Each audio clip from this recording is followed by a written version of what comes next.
2부 이슈 인터뷰에서는 심각해지고 있죠. 위중한 상황입니다. 코로나19 상황 진단해 보겠습니다. 동국대 일산병원 감염내과 최승임 교수 전화 연결돼 있습니다.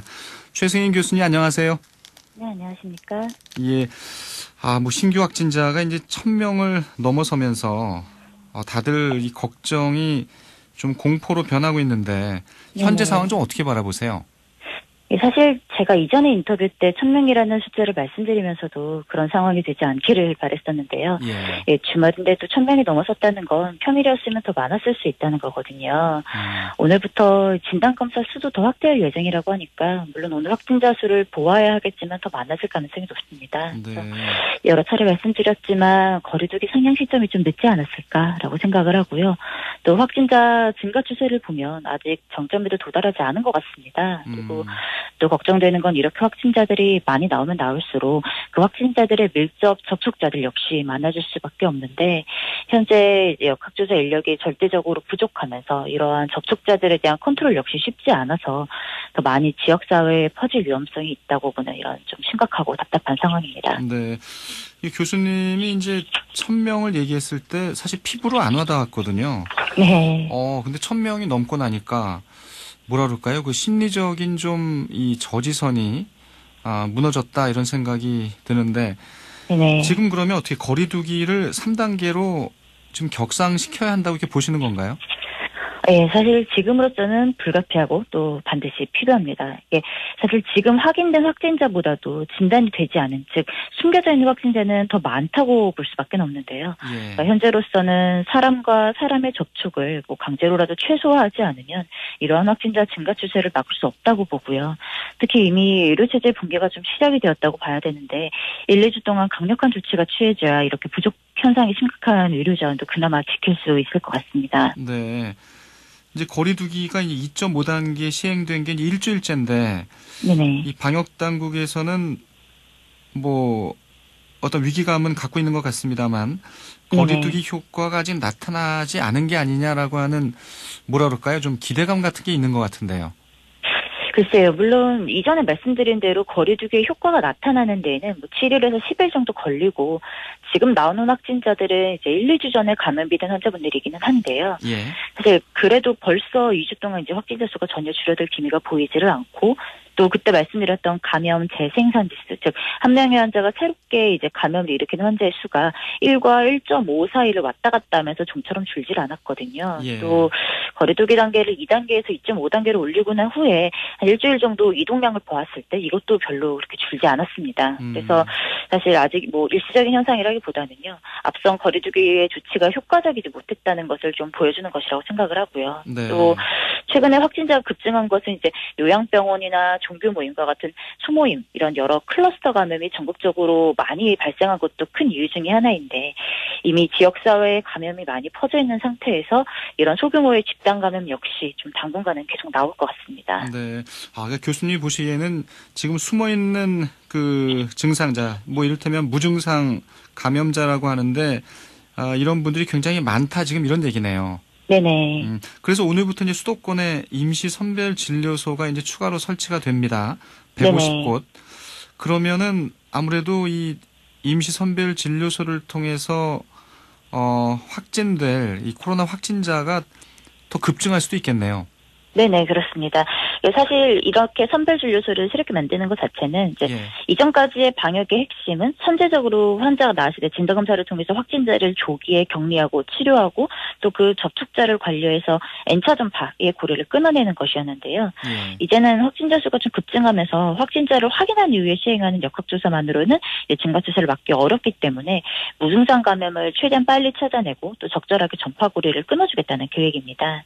네, 사실 하지만 걱정되는 것 중에 하나가 이렇게 무증상 감염인을 좀 빠르게 찾아내는 것도 물론 중요하고 필요하긴 하지만 이렇게 되면 당연히 말씀하신 것처럼 확진자 수가 이제 늘어날 수밖에 없는데요.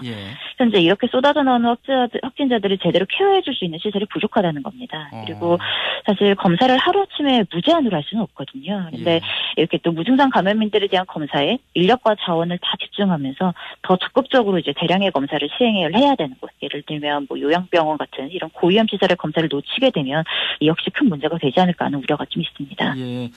지금 이제 가장 걱정되는 것 중에 하나가 이제 의료 시스템의 붕괴 아니겠습니까?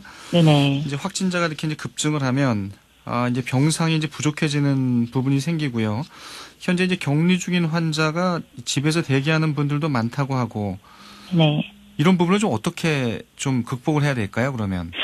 예, 사실 공공병원은 이미 거의 포화 상태이고요. 예. 경기도 확진 환자가 목포로 이송된 사례도 있었습니다. 그래서 이렇게 되면은 특히 이제 고위험군, 중증 환자들의 사망률이 급격하게 늘어날 수가 있죠. 그래서 현재로서는 민간병원과 이제 준공공병원의 동원이 필요한 시점이긴 하지만 예. 사실 그것만으로는 부족합니다. 이게 음압병실, 음압 중환자실 시설을 이게 금방 만들 수 있는 것도 아니고요. 사실 확진자를 보는 의료진들 역시 어느 정도의 경험이 필요한 의료진들이 있어야 되기 때문에 인력 확보 역시 굉장히 중요한 문제고요. 예. 그리고 또 민간병원은 사실 코로나 환자 외의 다른 환자분들의 건강을 책임지고 있는 기관들인 거거든요. 그렇기 때문에 사실 충분한 정부의 지원을 확실하게 제시해 주는 것도 굉장히 중요하고요. 또 이렇게 병원 시설 확충과 함께 경증 환자나 아니면 증상이 없는 환자들을 위한 생활치료센터 역시 당연히 확충이 되어야만 합니다. 네. 그러니까 공공병원으로는 이미 한계에 왔고 민간 병원과의 이제 협업이 필요한 상황인데 이런 상황은 좀 뭐라 그럴까요? 그 인력을 확보하는 게 가장 중요하겠네요, 지금. 네네, 그렇습니다. 예. 지금 말씀해 주신 대로 이제 교회나 요양병원을 중심으로 이 집단 감염이 늘고 있는데 이 집단 감염을 좀 줄여나갈 수 있는 방법은 없을까요? 사실 가장 좋은 거는 그런 집단 시설이나 이런 곳에 모이지 않고 또 모임을 하지 않는 이런 것들이 가장 중요하기는 한데요. 네, 예전에는 이런 고위험 시설에서의 감염을 좀 최대한 빨리 보기 위해서 이제 저희가 전수조사 같은 거를 시행을 했었죠. 근데 사실 최근에 전수조사 했던 병원에서도 또 다시 양성 판정이 나오고 이런 경우들이 좀 있는데요. 사실 코로나 바이러스의 평균 잠복 기간을 고려하면은 물론 중간중간에 외부인이나 아니면은 직원들에 대한 체온 측정 문진 같은 거를 하고는 있지만 이제 그런 분들에 의한 감염이 새롭게 발생할 위험성을 저희가 배제를 할 수는 없거든요. 그래서 조금 자주자주 혹은 아까 말씀드렸던 잠복기를 고려하면 한 주 1, 2회 정도 이런 전수조사 같은 거를 시행을 하는 걸 또 고려해 볼 수 있겠고요. 가장 중요한 거는 여러 차례 말씀드리지만 그런 집단 모임 같은 거 자제하는 것이 현재로서는 가장 중요할 것 같습니다. 예. 그러니까 모임과 이런 대면 접촉을 지금 자제해야 되는 상황인데 이런 걸 좀 제도화하기 위해서는 지금 상황에서 바로 이 사회적 거리두기를 3단계로 끌어올려야 한다. 이런 주장은 기존에 갖고 계신 대로 그대로인 거죠? 네네, 그렇습니다. 다시 한번 좀 여쭤볼게요. 이 사회적 거리두기 3단계로 지금 끌어올려야 하는 가장 큰 이유는 뭘까요? 현재는 쉽게 말씀드리면은요. 거리두기만으로는 그러니까 확진자 조절하는 게 좀 어렵기는 한데요. 지금 이제 감염의 전파 차단이 가장 중요한데 사실 어느 하나의들만 막아서는 안 됩니다. 그러니까 여러분들이 말씀해 주시는 게 이제 마스크도 잘 끼고 있고 손위생도 잘 하고 있고 이런 상황에서 오히려 거리두기를 올리는 것 자체가 그렇게 크게 의미가 있겠느냐라고 하시는 분들도 가끔 있는데요. 지금으로서는 사실 모든 막을 수 있는 영역을 최대한 막아서 이 확진자 증가 추세의 피크를 꺾고 우리가 감염 전파를 따라갈 수 있는 여건을 우선적으로 만드는 것이 가장 중요하거든요. 즉 바이러스 전파를 차단할 수 있는 환경을 만들어 놔야 그 뒤에 조치들이 가능해지는 거고요. 그래서 지금 상황으로 봐서는 이제가 이제 마지막 보루라고 생각을 합니다. 지금이 이제 컨트롤할 수 있는 마지막 단계고 여기에서 더 확진자가 이제 폭증을 하게 되면은 정말로 이제 의료체계 붕괴가 눈앞으로 다가오게 될 거거든요. 바이러스 차단을 위해서는 지금 이 마지막 보루다 이런 얘기를 해주셨고요. 지금 날씨가 이제 기온이 많이 떨어졌는데 날씨가 좀 추워져도 또 바이러스가 생존할 수 있는 여건이 좋아지는 거 아닌가요?